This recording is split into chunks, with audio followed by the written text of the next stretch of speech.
मित्रों, आज जो कहानी सुनाने जा रही हूँ उसका शीर्षक है ट्रेन का सफर। कितनी बातें कर रही हैं ये लोग, पता नहीं कब इनकी बातें खत्म होंगी। सामान निकालने की खटर पटर से नींद खुल गई। सुबह के 7:38 हुए थे। अभी शायद अहमदाबाद आ गया होगा उनका डेस्टिनेशन। हम जबलपुर सोमनाथ ट्रेन नंबर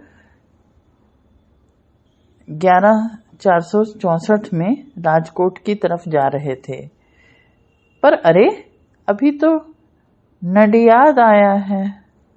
1 घंटे पहले उन्होंने सारा सामान निकाल कर गेट पर जमा भी कर दिया। अब टॉयलेट जाने वाले बैग्स को कूद फांद कर जाने को मजबूर थे।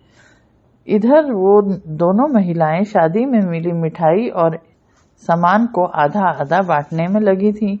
एक बोलती, तू बेटा ये ले ले पूरी, तो दूसरी कहती, ना इतना मैं क्या करूंगी। दोनों बहनें थीं शायद। फिर उन्होंने बच्चों की बात की। बेटियों तक आते आते बहुओं पर भी वे आ गईं। घर जाकर पहले कड़क चाय पीऊंगी, एक मैडम बोली। तो दूसरी बोली, मेरी बहू तो योगा क्लास से 1 घंटे बाद आएगी, तब मिलेगी मेरे को चाय। इतने में ट्रेन एक नंबर पर नहीं रुकी तो प्लेटफॉर्म पर सीढ़ियां चढ़ने उतरने की तकलीफ पर बात होने लगी। तो बड़ी बहन बोली, मैं तो अपने घर में किचन और अलमारी के ऊपर रखने के लिए भी छोटी सीढ़ी मंगवा ली है। तकलीफ तो खत्म हुई ना। तब छोटी बहन बोली, दीदी मेरे को भी मंगवा देना। तब बड़ी बहन बोली, 1800 की तो है, महंगी थोड़ी ज्यादा। अरे दीदी, वो जीजा जी को मैं दे दूंगी, चिंता मत करना। अरे तूने दिए मैंने दिए, एक ही बात है। छोटी साली से जीजा जी पैसे क्या लेंगे? बड़ी बहन बोली, मतलब इतने सब्जेक्ट पर बात हुई कि क्या बताऊं। चूंकि मुझे उनकी सिंधी भाषा समझ आ रही थी और उनका बोलना भी इतना लाउड था कि क्या करता बेचारा कहानी वाला भी। बोलिए तो आप। ट्रेन लेट थी 45 मिनट, तो स्टेशन आने में देर थी। तो बात अब सत्संग बाबा की बोलते हैं, अपने कर्म अच्छे करो, बस उस पर ध्यान दो,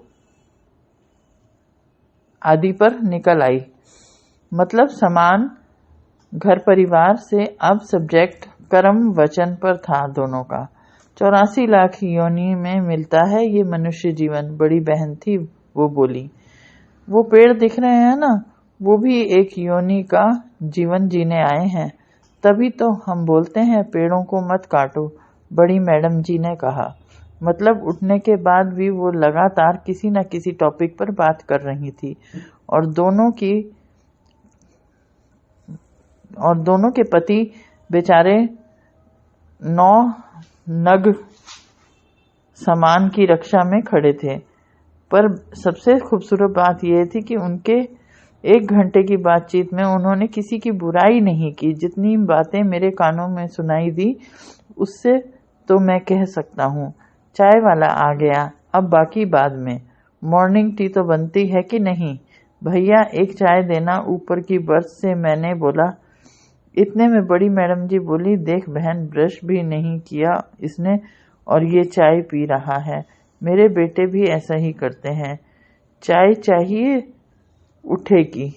कितनी गंदी आदत है ना। अब अहमदाबाद स्टेशन पर ट्रेन रुक चुकी थी।